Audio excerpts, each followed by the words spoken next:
The burning plains of the cheetah.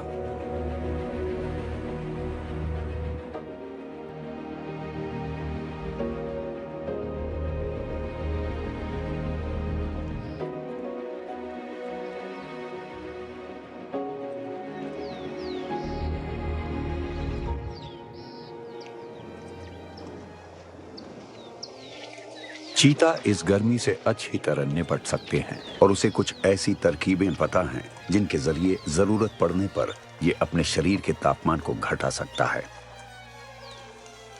ये गर्म ecosystems का एक माहिर जीव है। हालांकि चीता के लिए सबसे सही जगह वो होती है जहां पेड़ ना हो, कम से कम जहां ये शिकार करता हो। ऐसे पेड़ पौधे ठंडक, छाया और छिपने की जगह मुहैया कराते हैं, पर ये इस तेज दौड़ने वाले शिकारी की रणनीति के लिए एक बाधा है। जिन जानवरों का ये पीछा करता है वो अक्सर झाड़ियों में छिपे रहते हैं। शिकार ऐसी जगहों पर शिकारी की नजरों से बचा रहता है और इन जीवों की इंस्टिंक्ट इन्हें बताती है कि इतनी सारी डालियों और दूसरी बाधाओं के बीच ये बेहतर ढंग से किसी हमले से बच सकते हैं।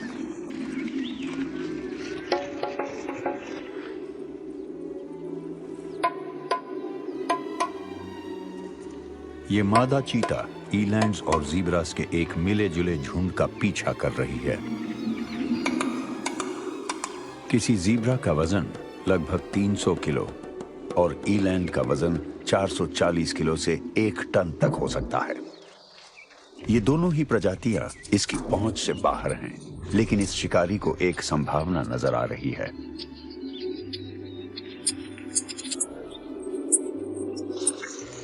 इनका एक बच्चा है जिसे ये मादा अपनी खुराक बना सकती है,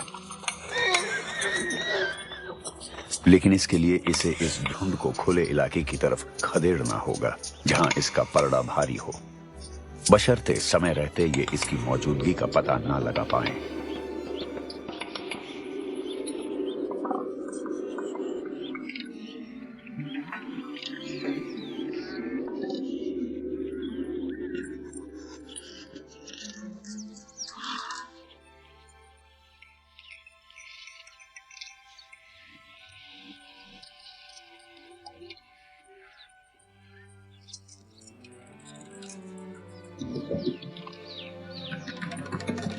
एक 110 किलोमीटर प्रति घंटे की रफ्तार पर दौड़ते हुए चीते के दिल की धड़कन सिर्फ 3 सेकंड में 250 बीट्स प्रति मिनट तक पहुंच गई है।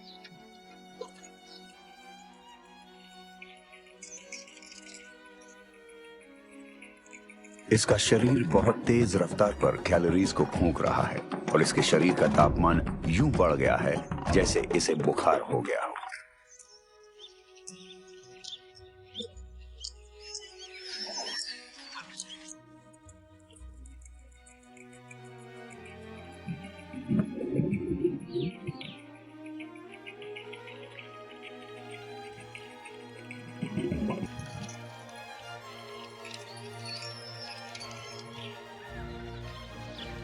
अगर ये हिरण का बच्चा एक बार फिर इसकी पकड़ से आजाद हो जाता तो खुद को ओवर हीटिंग से बचाने के लिए इसे इसका पीछा करने का इरादा छोड़ना पड़ता।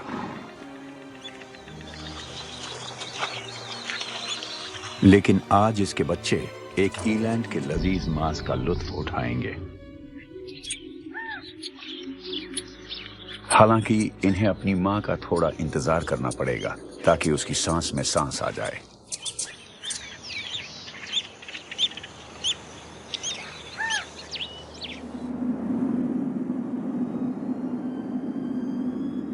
इस गर्मी के हिसाब से ढल पाना लगातार जरूरी महसूस हो रहा है। जलवायु कभी एक समान नहीं रहती, क्योंकि सोलर साइकिल के हिसाब से या फिर वायुमंडल में मौजूद कार्बन डाइऑक्साइड की मात्रा के हिसाब से पर्यावरण से जुड़ी अवस्थाएं बदलती रहती हैं। जीव इन धीरे धीरे आने वाले बदलावों के हिसाब से अपनी आदतों को बदलते हैं या पीढ़ी दर पीढ़ी विकसित हो रही पीढ़ियों के हिसाब से ढलते रहते हैं, और वो हर टाइम पीरियड में जिंदा रहने के लिए सबसे अच्छे जेनेटिक गुणों को चुनते हैं। कहीं ऐसा तो नहीं कि इस बार ये बदलाव पहले के मुकाबले कहीं ज्यादा तेजी से हो रहे हैं?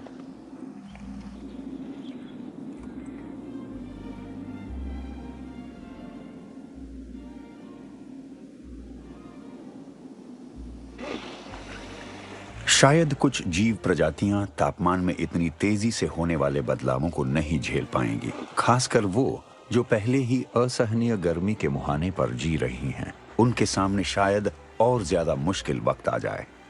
लेकिन कुछ दूसरे जीवों को तापमान के बढ़ने से फायदा भी हो सकता है।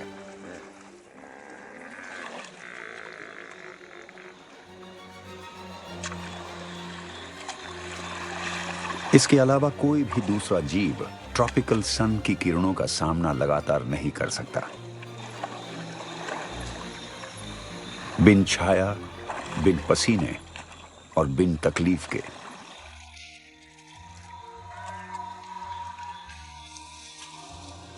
मगरमच्छों को अपने खून को गर्म करने के लिए सूरज की धूप चाहिए।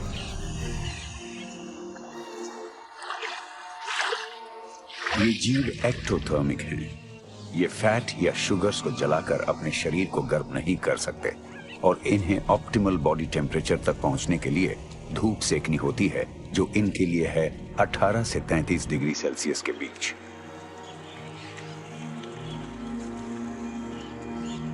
इन आर्कोसॉर्स जीवों को अपने स्केल्स पर कई घंटों तक सूरज की धूप चाहिए होती है। सबसे बड़े मगरमच्छों के शरीर का वजन करीब 1 टन तक होता है, तो उसे गर्म करने के लिए समय चाहिए। और आकार जितना बड़ा, समय भी उतना ज्यादा चाहिए। लेकिन शरीर जितना ज्यादा गर्म होगा,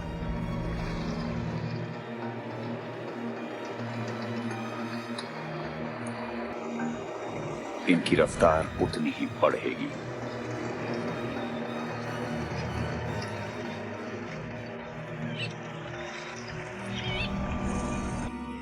फिलहाल गर्मी बहुत ज्यादा है। सूरज उगे 2 घंटे बीत चुके हैं और रोशनी के कारण पेट भरने के लिए बेहतरीन मौका नजर आ रहा है। इनमें से कई के लिए कई महीनों बाद ये दावत का शायद पहला मौका हो।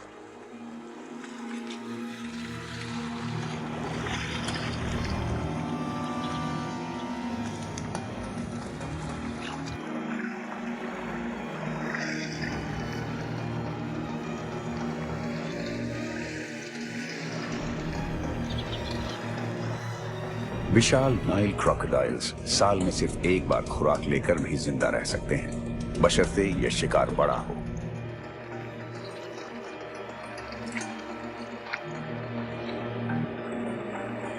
लेकिन ये जीव आपस में मिलजुल कर रहने खाने वाले नहीं हैं। हर मगरमच्छ को अपनी खुराक पाने के लिए आपस में मुकाबला करना पड़ता है। ये जितना ज्यादा मांस खाएंगे, उतने ही ज्यादा समय तक अगली खुराक बिना खाए रह पाएंगे।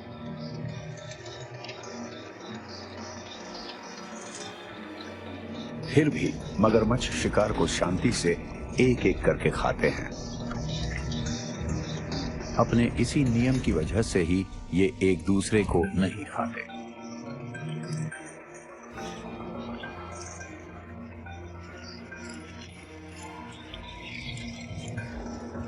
इनके दांत मांस को काटते नहीं हैं, तो मांस के टुकड़े करने के लिए इन्हें इसे या तो जोर से हिलाना या उलटना पलटना होता है। लुआंगवा रिवर के पानी का तापमान अब 30 डिग्री सेल्सियस के करीब है, तो इस जीव के शरीर का तापमान अब कई घंटों तक कम नहीं होगा। ये हिपोपोटामस के प्रोटीन से भरपूर मांस के हर टुकड़े को चट कर जाएंगे।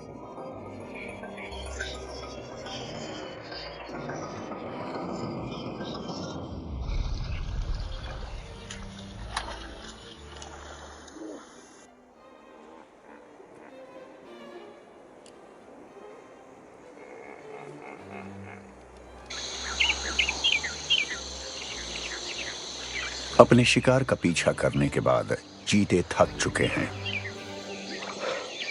अपनी खुराक को खाने से पहले इन्हें करीब 15 मिनट तक आराम करना होगा।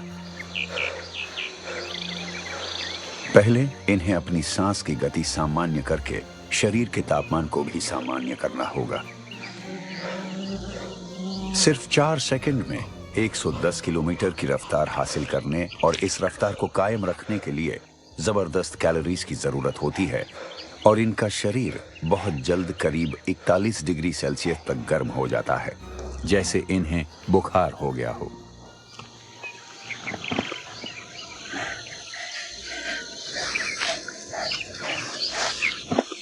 हालांकि ईलैंड का बच्चा अब भी सांस ले रहा है, लेकिन माँ बेटी ने इसे खाना शुरू कर दिया है। चीते का जिंदा रहना काफी हद तक हाथी पर निर्भर है। सवाना को बनाने में सबसे बड़े जमीनी जानवर का बड़ा हाथ है। पेड़ों से जंगल बनते हैं और पेड़ पौधे खाने वाले जानवर उनकी जड़ों और पत्तियों को तब खाकर उनकी बसने की इस प्रवृत्ति पर नियंत्रण रखते हैं जब वो नर्म और नाजुक होती हैं।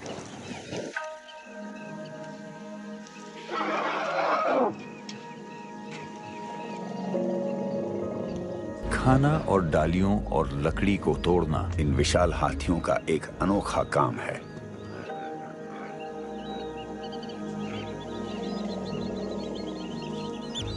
हाथियों के झुंड जिस पर्यावरण में रहते हैं उसे बदलते रहते हैं।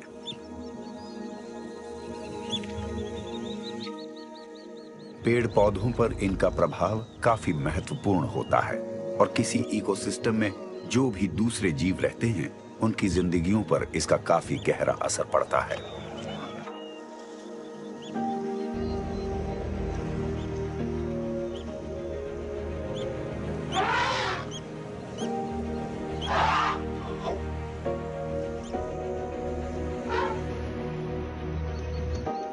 हाथियों को आगे बढ़ते रहना होता है ताकि वो अपनी ही खुराक वाले संसाधनों को खत्म न कर दें।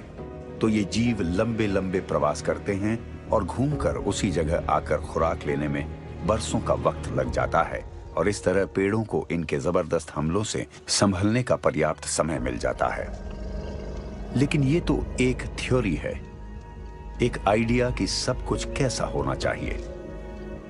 पर असली दुनिया में हाथी कई पेड़ों को खत्म भी कर देते हैं और इससे किसी इलाके का नक्शा ही बदल जाता है।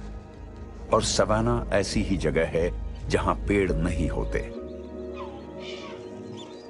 यही आशियाना है चीते का।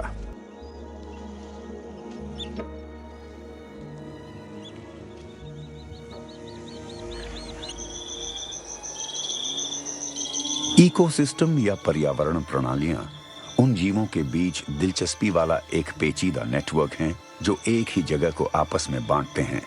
कुछ की जिंदगियां दूसरों पर असर डालती हैं, आसपास रहने वाली प्रजातियां एक दूसरे पर निर्भर करती हैं और ये जरूरी है कि पर्यावरण की स्थितियों का संतुलन बना रहे, खासकर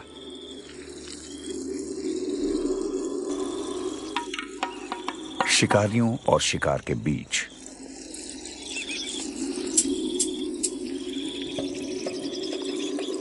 कोई चीता आमतौर पर किसी जिराफ के बच्चे पर हमला नहीं करता क्योंकि ये उसके मुकाबले काफी बड़ा होता है। हालांकि उसके मन में उसे मारने का ख्याल जरूर आ सकता है। किसी चीते की मौजूदगी भर से पूरा का पूरा झुंड भागने लगता है।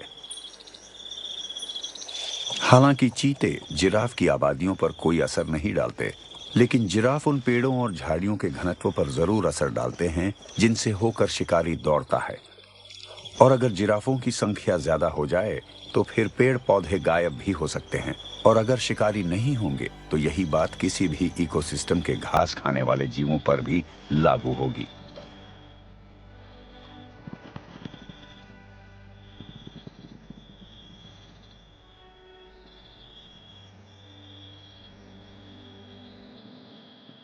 शिकारी जीवित रहने के लिए सबसे फिट, सबसे तेज, सबसे मजबूत शिकार का चयन करके उन प्रजातियों को और मजबूत बनाते हैं जिन पर वो भोजन के लिए निर्भर होते हैं। बेशक ये बेरहमी लगेगी, लेकिन इससे संख्याओं के बीच एक तालमेल बना रहता है।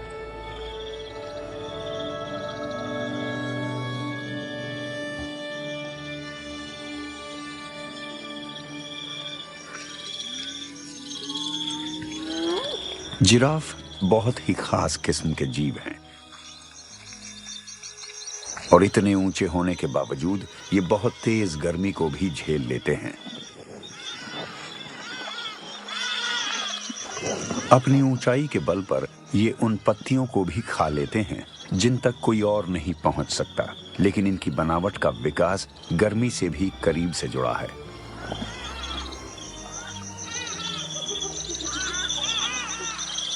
जिराफ काफी ऊंचे होते हैं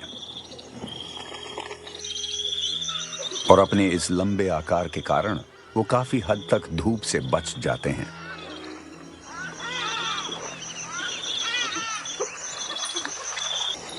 हाथियों के विपरीत जिराफों के बड़े बड़े कान नहीं होते ताकि वो अपने खून को ठंडा कर सकें। इसके बजाय उनकी रीढ़ सूरज के 90 डिग्री के कोण पर नहीं होती। इस झुकाव की वजह से दिन के सबसे गर्म घंटों के दौरान भी उनके शरीर का तापमान खतरनाक रूप से बढ़ता नहीं है।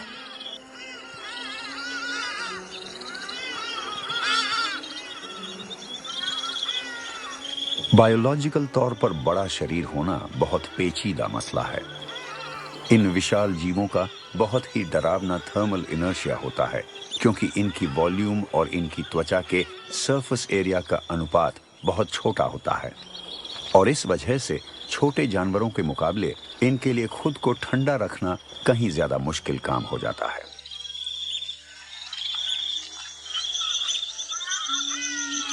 गहरे रंग के धब्बों और पीले रंग की फर के बीच के अंतर के कारण भी त्वचा के अंदर मौजूद कैपिलरीज में खून थोड़ा ठंडा रह पाता है।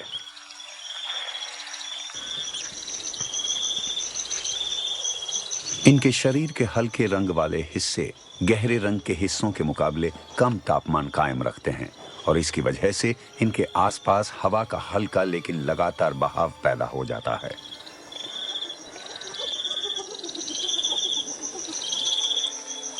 इनके रंग का पैटर्न बिल्कुल चीते के धब्बों की तरह काम करता है।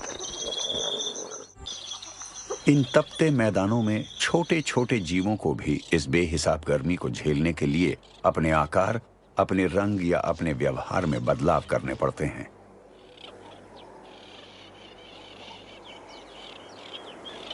प्रेइंग मैंटिस एक ऐसा कीड़ा है जो गर्म वातावरणों में भी बाकी सब के मुकाबले बड़े मजे से फलता फूलता है। इसे कुदरत ने पक्षियों से छिपने और इसके शिकार की नजर से बचने के लिए डिजाइन किया है, लेकिन इस प्रजाति की शारीरिक बनावट गर्मी को हवा के जरिए कम करने के लिए भी एकदम सही है। इतने पतले से शरीर को कोई एक तिनका ही समझेगा, लेकिन इस मिमिक्री के अलावा एक लंबे और समतल आकार की वजह से ये रेगिस्तान में रह पाते हैं। साथ ही ये दिन के किसी भी समय धूप झेलते हुए शिकार करने के मौके का इंतजार कर सकते हैं।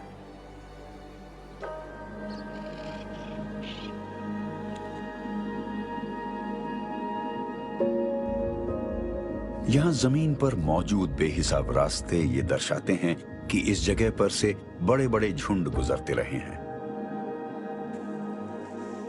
झुंड में रहने वाले ये जीव एक दूसरे के पीछे पीछे चलते रहते हैं और जमीन पर वहां कदम रखते हैं जहां वो सबसे साफ होती है।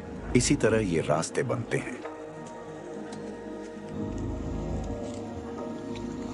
नदी की ये छोटी सी तली ज़ैम्बिया की लुआंगवा वैली के बीच मौजूद उबलते पानी के एक सोते से बनी है। गर्म सोते पानी के ऐसे कुदरती जरिए होते हैं जो पृथ्वी की सतह के बेहद करीब मौजूद मैग्मा की गतिविधि के कारण बनते हैं। ये पानी लगभग उबाल बिंदु पर जमीन से बाहर निकलता है, लेकिन कुछ 1 मीटर बहने के बाद ये ठंडा हो जाता है। ये एक ऐसे इलाके में किसी हैरत से कम नहीं, जहां जानवर पानी पी सकते हैं, हरी घास खा सकते हैं या खुद को ठंडा करने के लिए नहा भी सकते हैं। इस जगह भीड़ भाड़ बहुत ज्यादा है, इसलिए यहाँ जमीन रोज ही कुचली जाती है और पेड़ किनारों के नजदीक नहीं उग सकते और इससे शिकारी पानी के बहुत करीब छिप नहीं पाते।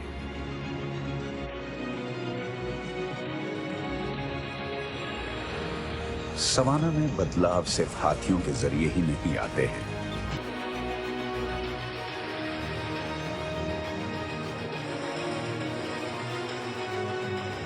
बफलो के काले बाल आपको ऐसे इलाकों में एक कमी नजर आएंगे जहां सूरज की धूप इतनी तीखी होती है। बेशक हल्के रंग रोशनी और उससे पैदा होने वाली ऊर्जा को रिफ्लेक्ट करके सतहों को ठंडा कर देते हैं, लेकिन काला रंग खतरनाक अल्ट्रावायलेट रेडिएशन को फिल्टर करता है।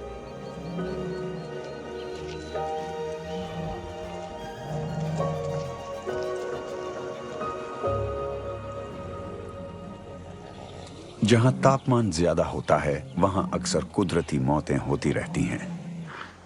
इन मुश्किल जगहों में तापमान के बहुत ज्यादा बढ़ने के कारण प्यास या फिर दिल या दिमाग के नाकाम होने से मौत होना आसान है। इसे हम अक्सर हीट स्ट्रोक कहते हैं।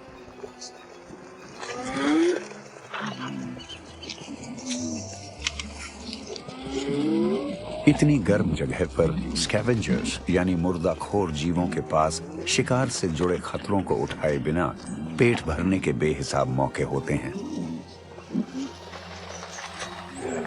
यहाँ मगरमच्छों के अलावा और कई ऐसी प्रजातियां होती हैं जो सिर्फ मरे हुए जीवों को ही खाती हैं।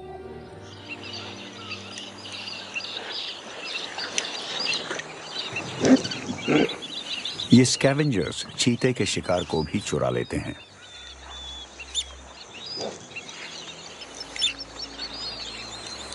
इसीलिए भी बच्चे अपना काफी समय मां के साथ खाते हुए ही गुजारते हैं। इससे न सिर्फ उनकी पहुंच बड़े शिकार तक हो जाती है, पर वो साथ ही अपने खुराक की बेहतर ढंग से सुरक्षा भी कर पाते हैं। ये हल्के वजन के शिकारी हैं और ताकत के मुकाबले इनकी रफ्तार ज्यादा होती है। इसकी वजह यह है कि इस तेज दौड़ने वाले जीव का पतला होना एक ऐसी खूबी भी है जिसके जरिए या तो शिकार के बाद या शरीर के ज्यादा गर्म होने के बाद इसके लिए उसे ठंडा करना आसान हो जाता है।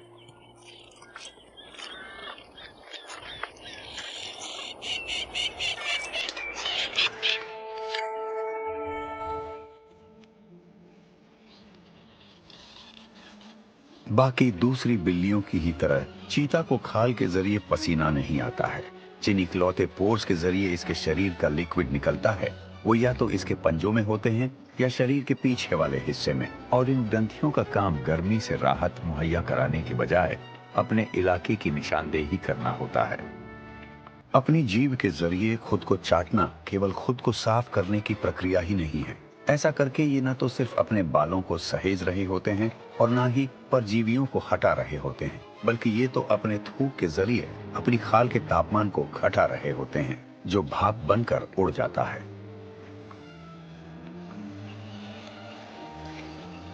ये इस रणनीति के जरिए अपने पूरे शरीर को गीला रखकर खुद को ज्यादा गर्म होने से बचाते हैं। ये एक बहुत ध्यान से की जाने वाली और लंबी प्रक्रिया है जो इन्हें आनंद भी मुहैया कराती है और पारिवारिक रिश्तों को भी मजबूत करती है।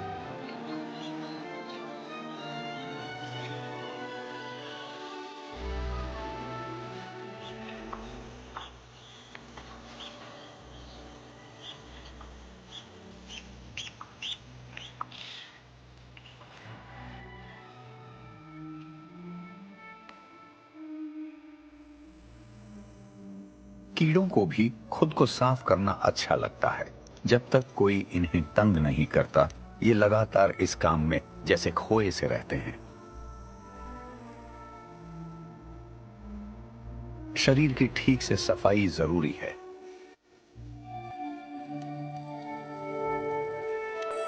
कोई मैंटिस रोजाना अपने शरीर के जोड़ों की देखभाल करने, उन पर से धूल मिट्टी या अपने शिकार के अवशेषों को हटाने में 1 घंटे से ज्यादा बिताता है।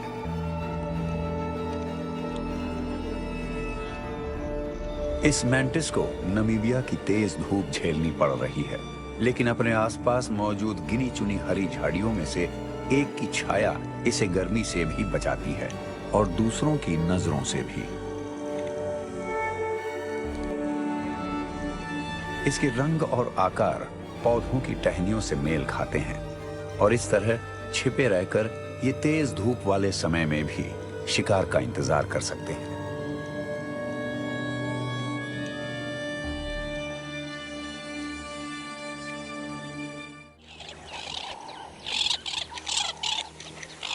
पक्षी भी अक्सर अपने पंखों की साफ सफाई और देखरेख करते रहते हैं।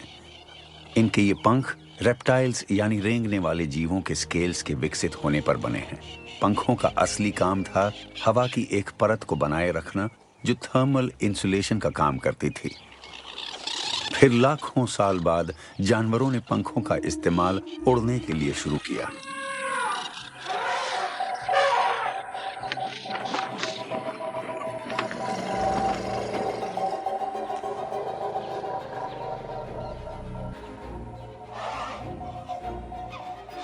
हाथियों का रंग भी बफलो जैसा ही गहरा होता है, लेकिन उनकी खाल पर कुछ नहीं होता है। वो बिना बाल वाले होते हैं और हालांकि उनकी खाल काफी मोटी होती है, लेकिन ये नाजुक भी होती है।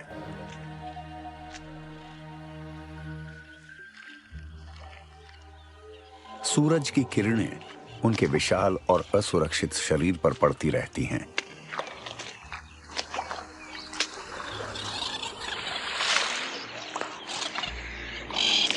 गर्मी को कम करने की उनकी एक बेहद असरदार रणनीति होती है पानी या कीचड़ से खुद को ठंडा रखना। इसमें कीचड़ की मिट्टी ज्यादा फायदेमंद रहती है क्योंकि इसमें उनकी खुरदरी त्वचा पर मौजूद नम मिट्टी की एक मोटी परत इस ठंडक की अवधि को बढ़ा देती है। शरीर पर कीचड़ पुते होने से उनका रंग भी हल्का हो जाता है और इस तरह वो सूरज की गर्मी से खुद को और बेहतर ढंग से बचा पाते हैं। ये खुद को बचाने के लिए और बेहद गर्मी वाले पर्यावरणों के हिसाब से ढलने के लिए खुद को कीचड़ से ढकते हैं। मैमथ्स ठंड का सामना करने के लिए खूब बालदार होते थे, लेकिन हाथियों की इस प्रजाति के लिए बालों की इस परत की जरूरत नहीं थी क्योंकि ये घने ट्रॉपिकल जंगलों में रहते थे।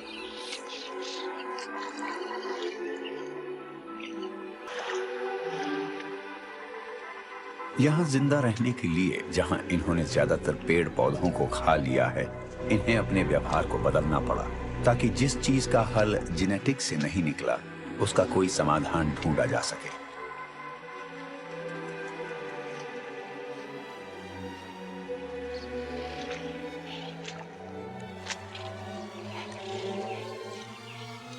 कभी कभी चीता का पतला होना, शरीर पर धब्बे होना या थूक से खुद को गीला करने की रणनीति भी इस लैटिट्यूड वाले इलाके में गर्मी को मात देने के लिए काफी नहीं होती है। आज जैसे 46 डिग्री सेल्सियस के तापमान वाले दिनों को छाया में चुपचाप पड़े रहकर बिताया जाना होता है। लेकिन हकीकत यह है कि सूरज की धूप में यहां धरती की सतह का तापमान 80 डिग्री सेल्सियस तक बढ़ जाता है। 100 साल पहले अफ्रीका में करीब 1 लाख चीते हुआ करते थे, लेकिन आज शायद इनकी संख्या सिर्फ 6,500 ही है। इनके साथ हमेशा इनब्रीडिंग की समस्याएं रही हैं, तो जेनेटिक नजरिए से ये कमजोर हैं और किसी भी बीमारी की स्थिति में ये इनकी पूरी दुनिया की आबादी के लिए खतरा हो सकता है।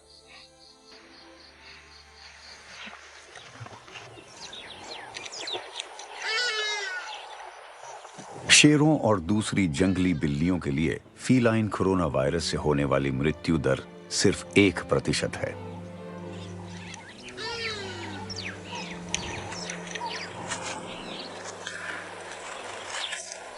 लेकिन चीतों के लिए यह मृत्यु दर 60% है।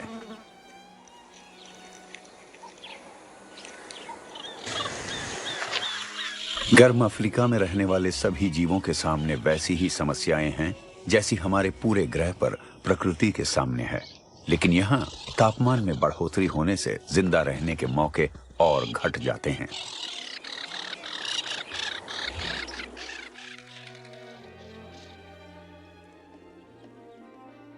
जिस जलवायु परिवर्तन की भविष्यवाणी की जा रही है, उससे आने वाले दिनों में ज्यादा गर्मी होगी और पानी की उपलब्धता घटेगी। ये हैं ब्लू विल्डेबीस्ट। इनके बाल काले और हल्के से नीले होते हैं। लेकिन ये होते बफलो जैसे गहरे रंग के ही हैं, ताकि सूरज की गर्मी से इनके अंदरूनी अंगों को नुकसान न पहुंचे। हालांकि इनकी त्वचा भी गर्म होती है, लेकिन इनका रंग अल्ट्रावायलेट रेज को बखूबी संभाल लेता है।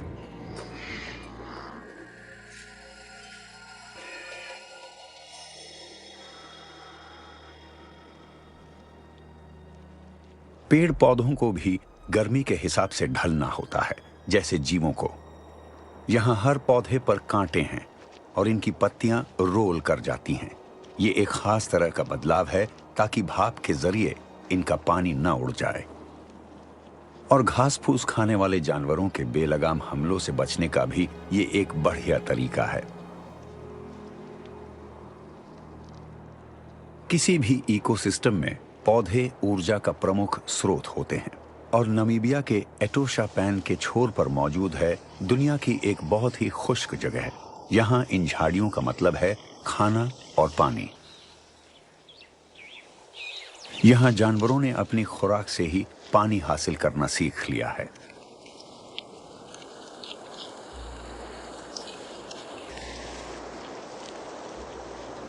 यह है अकेशिया, जिसे जिराफ्स थॉर्न भी कहा जाता है।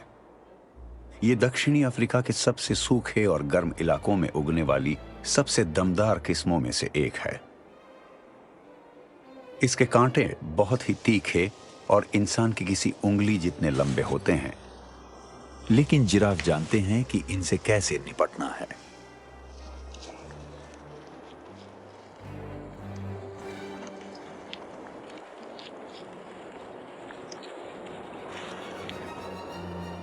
जिराफ्स थॉर्न अकेशिया के फूलों से जुलाई से सितंबर तक बहुत ही मीठी मीठी खुशबू आती है, और ये जिराफ की पसंदीदा खुराकों में से एक है। अगर इसका स्वाद भी इसकी गंध जितना ही मीठा हो, तो फिर इसे खाने वाले जीवों द्वारा की जाने वाली कोशिश और उठाए जाने वाले जोखिम की वजह समझ आती है।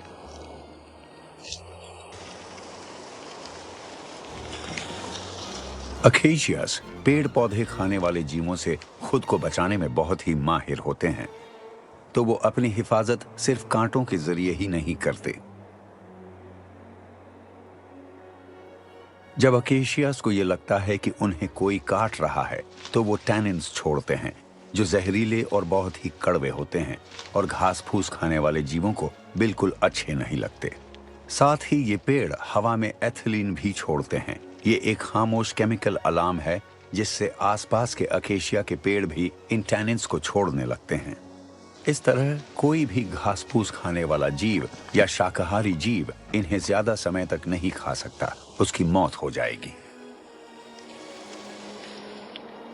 अकेशिया की पत्तियां भी बहुत छोटी होती हैं, जिससे ये गर्मी का सामना बेहतर ढंग से कर पाती हैं, लेकिन साथ ही इसका ये भी मतलब है कि किसी माहिर जिराफ को भी इनकी बड़ी मात्रा को खाने के लिए काफी समय लगाना होगा। तो ये दावत खास तो है, लेकिन पेट भरने लायक नहीं।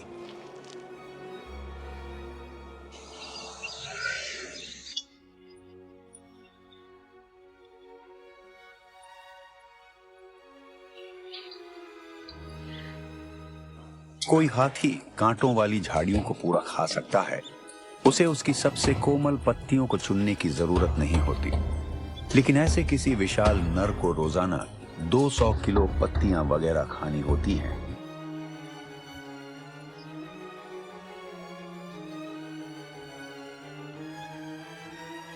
और इस खुश्क इलाके में आप खुराक को लेकर तुनक मिजाज नहीं हो सकते।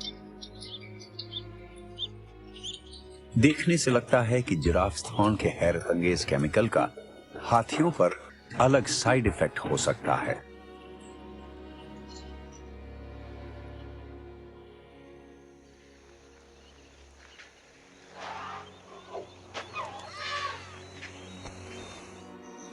ऑरिक्स अपने शरीर के तापमान को 47 डिग्री सेल्सियस तक बढ़ने देकर भी नियंत्रित कर सकता है, क्योंकि आमतौर पर हवा इतनी गर्म नहीं होती।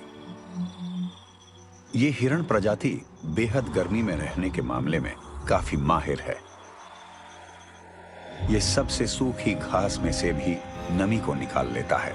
इसके बालों की अलग अलग परतें अलग अलग तापमान पर अतिरिक्त वेंटिलेशन पैदा करती हैं, और सांस लेने के दौरान इसके नथनों की कैपिलरीज खून को ठंडा कर देती हैं ताकि ये दिमाग तक ठंडा होकर पहुंचे और ये जीव ओवर हीटिंग से बच सके। इस शानदार बदलाव की वजह से ऑरिक्स हिरण अफ्रीका के सबसे मुश्किल हिस्सों में एकदम अलग अलग इकोसिस्टम में जिंदा रह सकते हैं, पर जहां गर्मी हो।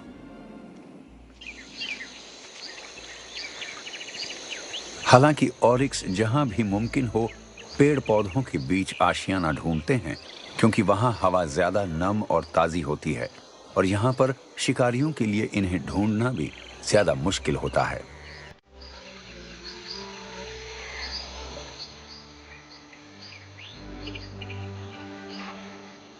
चीता ऑरिक्स का शिकार नहीं कर सकते, लेकिन कुछ ऐसे दूसरे हिरण हैं जो गर्मी से बचने के लिए इन झाड़ियों में आ जाते हैं। हार्टबीस्ट भी बड़े होते हैं, लेकिन इन्होंने हाल ही में बच्चों को जन्म दिया है।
ये इस बार नाकाम रही, लेकिन ये मादा शायद अपने बच्चों को शिकार से भी आगे बढ़कर कुछ सिखाने की कोशिश में है और इसे ये मालूम है कि शुरू में बेहतरीन कोशिश के बावजूद शायद कामयाबी ना मिले।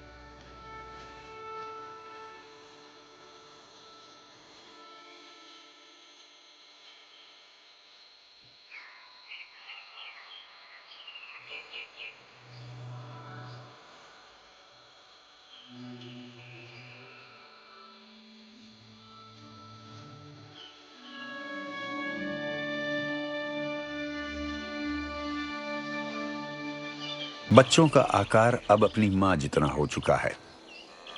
एक साथ ये 3 वयस्कों का एक झुंड मालूम होते हैं। अब ये लगभग पूरी तरह बड़े हो चुके हैं, लेकिन अब भी नहीं जानते कि अपनी खुराक कैसे हासिल करें। ये शिकार की हर कोशिश के दौरान इन्हें अपने साथ ले जाती है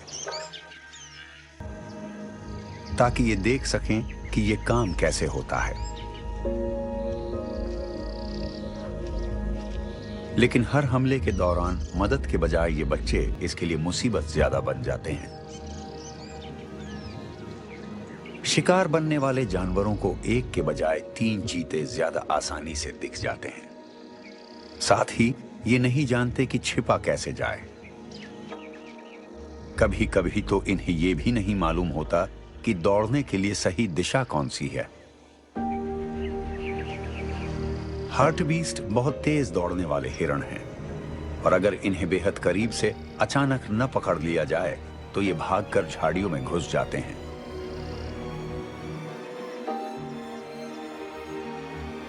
प्रैक्टिस सीखने का एक ही असरदार तरीका। मां इंतजार करती है कि कब ये हिरण फिर से खुले मैदान में चरने के लिए आएंगे।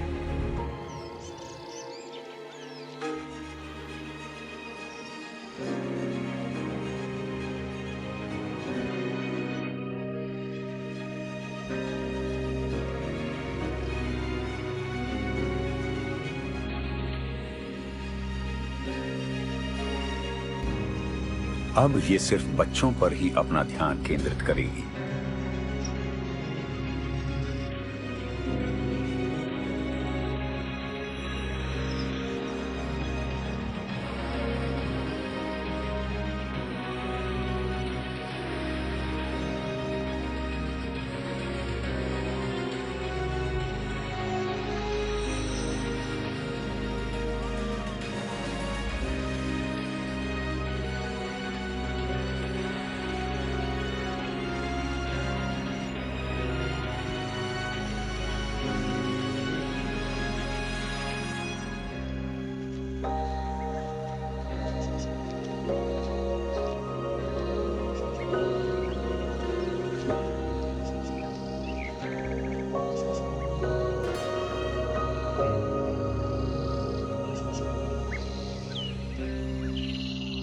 दूसरी चेज तो और ज्यादा चुनौती भरी थी और इन युवा चीतों में अभी इतनी ताकत नहीं है कि चेज को पूरा कर सकें। इन्हें अपनी मां की ताकत पर निर्भर करना पड़ा।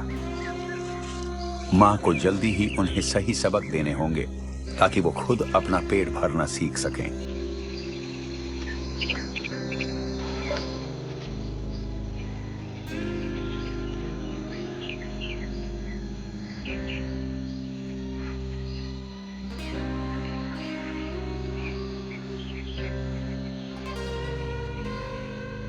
मां ने हार्टबीस्ट के एक बच्चे को जिंदा पकड़ लिया है और इससे चीता के बच्चों को बड़ी हैरानी होगी। बच्चा सदमे में है, इसलिए ये ना तो हिल डुल पा रहा है और न भागने की कोशिश करता है। लेकिन वो घायल भी नहीं है, इसे सिर्फ खरोंचें लगी हैं और ये घबरा गया है।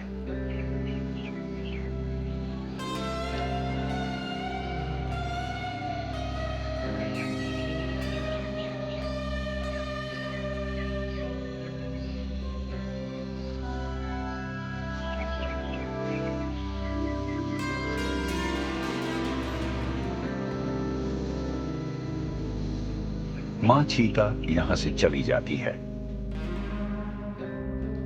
इसके बड़े हो चुके बच्चों को अब अगला सबक सीखना होगा।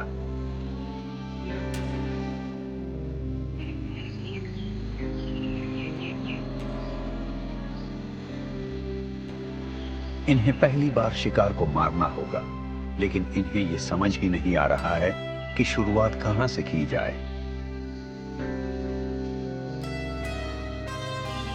इन्हें अपनी मां की मदद की जरूरत है ताकि वो इनके लिए इस समस्या को हल कर दे।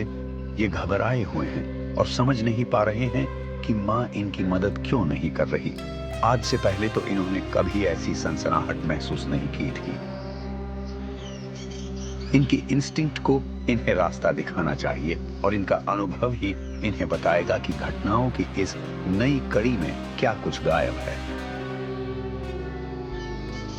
ये विक्टिम को अपने पंजों से छूते हैं जैसे उसका रिएक्शन पाने की कोशिश कर रहे हों।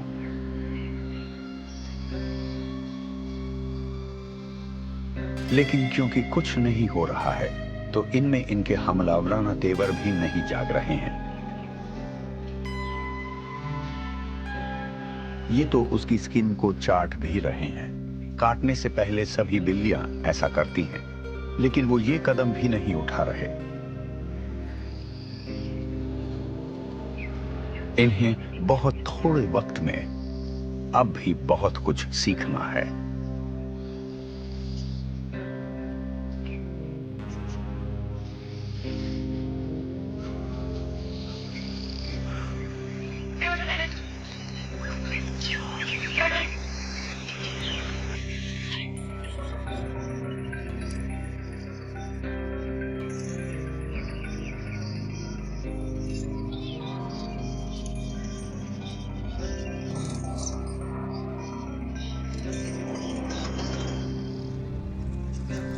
इनकी मां ने पहली बार इन्हें जिंदा शिकार दिया है और इन्होंने उसे बचकर भागने दिया है। हालांकि इन्होंने उसके पीछे जाकर उसे फिर से पकड़ लिया है। अब ये जान लेने के सबक से आगे बढ़ चुके हैं।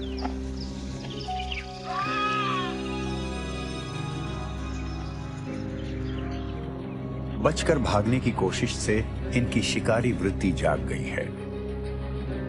ये चेले अब शिकार को ठीक से खाने लगे हैं, लेकिन वो सबक के इस हिस्से को पहले ही जानते हैं।